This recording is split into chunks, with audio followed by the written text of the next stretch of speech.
Loh kula itu karena hidup dengan istri saya sama anak saya. Jadi yang ngurus anak saya sendiri. Jarang kula ngurus dalam jarang. Memang itu memang saya punya standar pakai kitab-kitab kados hikam. Saya ini merasa hidup di dunia itu sendiri. Sampai tak warai la Allah kalau kotar. Imam yang ngarang hikam itu punya resep supaya kamu seneng terus. Liyakil lama tafrahu bihi, mesti yakil lama tahzanu bihi.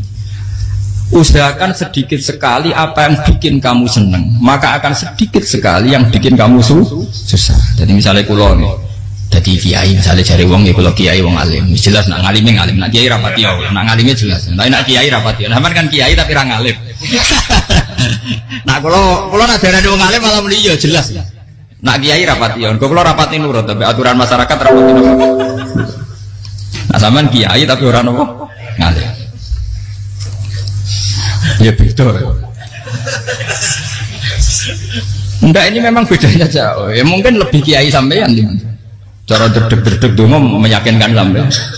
Tapi cara artine dongo piye paham kulo. Lha boten iki nyata, sampe rasa tersinggung. Napa barang-barang napa? Nyata. Nah, kulo sering ditakoki kiai-kiai masalah. Resepnya apa jenis? Konjinan rata susah, dal kita rata wiridan, rata muhaisisip. Resepnya ilmu itu gini kata hikam. Ulama yang kayak hikam itu pernah ngarang kitab tuh saking syukurnya, entah saking angkuhnya, terserah ngomentari. Kamu harus yakin bahwa di sisa hidup Anda itu tidak akan maksiat lagi. Sehingga kalau kamu ditegur maksiat, anggap saja akhiru maksiatin kudirat alaika. Anggap itu yang terakhir. Siapa yang menganggap mohal bahwa dia tidak akan dosa sampai mati, berarti menganggap Tuhan itu lemah. Karena cara berpikir kita kan bayangkan hidup itu 40 tahun lagi. Misalnya saya sekarang umur 40, bayangkan umur kadang 4 tahun meneh. Sampean misalnya umur selawe, bayangkan selawe tahun meneh. Sehingga menganggap dalam durasi ini selawe tahun kok orang maksiat kan mohal. Apalagi sampai sudah tahu maksiat itu bakat tempah.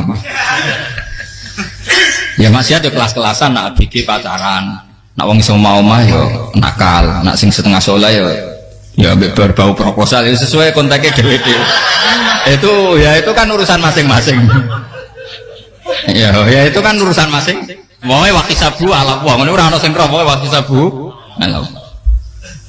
Ngerombongan wali songo, gua kangen wali songo, gua golek selisih wawahu napa? Alam. Sing roh pangeran tiap. Mbok kangen wali, mbok golek selisih margin. Niku pokoke wawahu napa?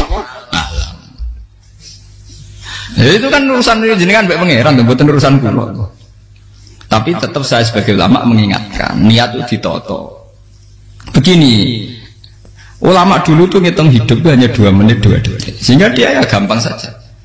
Kayak imam, kayak kanjeng Nabi itu, ya Rasulullah kenapa tidak menyediakan makan untuk besok? Loh, saya itu tidak yakin, kalau hidup saya sampai besok. Ya sudah begitu cara, ya sudah tenang saja. Kalau sampean kan bayangkan hidup 4 tahun lagi, 5 tahun lagi, sehingga arah mangan ya wedi tenan.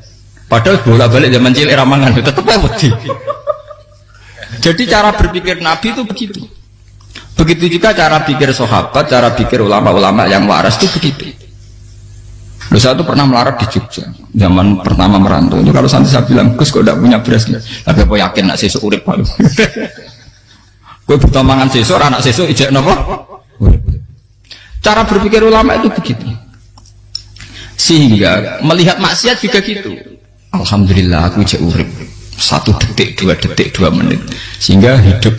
Dan itu sudah cukup untuk lafadzkan la ilaha illallah. Makanya kata yang ngarang hikam, betapa murahnya Allah. Surga itu hanya bisa dibeli dengan 2 menit. Karena surga itu senilai la ilaha illallah. Miftahul jannah la ilaha illallah. Itu cukup 1 menit. Berarti surga itu regane mau 1 menit. Dan karena dia nganggap hidup itu 1 menit ke depan, la ilaha illallah, ya sudah. Dia ngitungnya hidup itu per menit. Kalau sampean kan enggak, per 10 tahun, per 20 tahun. Sehingga kriminal betul, cara pandang sampean itu kriminal betul. Sehingga bayang kudu di duwe, kudu di bojo, nak kiai kudu di pengaruh. Nah kalau saya enggak, saya meskipun tidak sehebat itu, tapi mewarisi keilmuan mereka. Jadi misalnya saya jadi ulama, itu bayang dong, di santri musitok. Islam pokoknya ke Ahmadiyah ya gitu saja. Ya pokoknya ya sudah gitu. Orang bayang santri yang kelambinan takwa khusyuk salam tempel demen gelo, demen apa? Lo tanyakan santri-santri saya itu mungkin belum pernah nyuri saya bikin kopi. Bisa dihitung. Karena saya itu sederhana saja. Misalnya saya pergi dari Jogja ini yang nyata salam. Bayang bojo wis maca gawekno kopi, buka no lawang malah kecewa. Seperti umumnya orang kan gitu, semerantau ada bang bojoku nyuambut, digawekno kopi, digodhogno banyu hangat, teman, bareng teko bojone wangep kukur-kukur.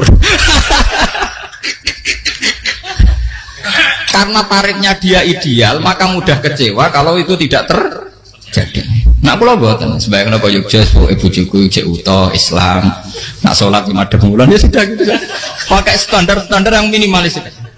Saya dari rumah bangun sampai ngaji ya, pokoknya melek, ya sudah nak sholat demadem nopo, mulanya sudah gitu sih.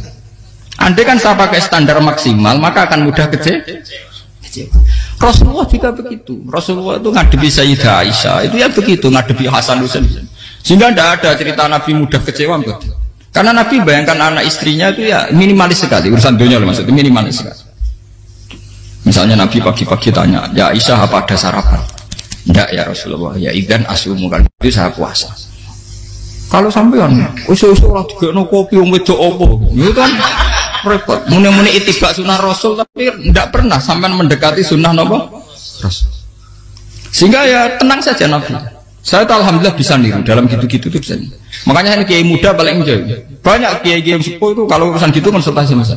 Gus resep apa kain. Ini kula harus era dekarep.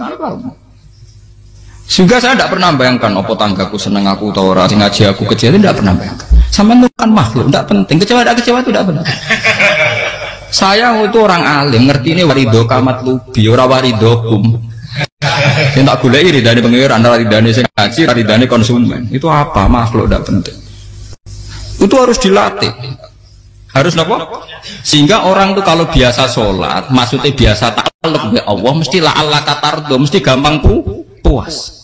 Karena dia iktifak ngalap cukup be Allah Subhanahu wa ta'ala.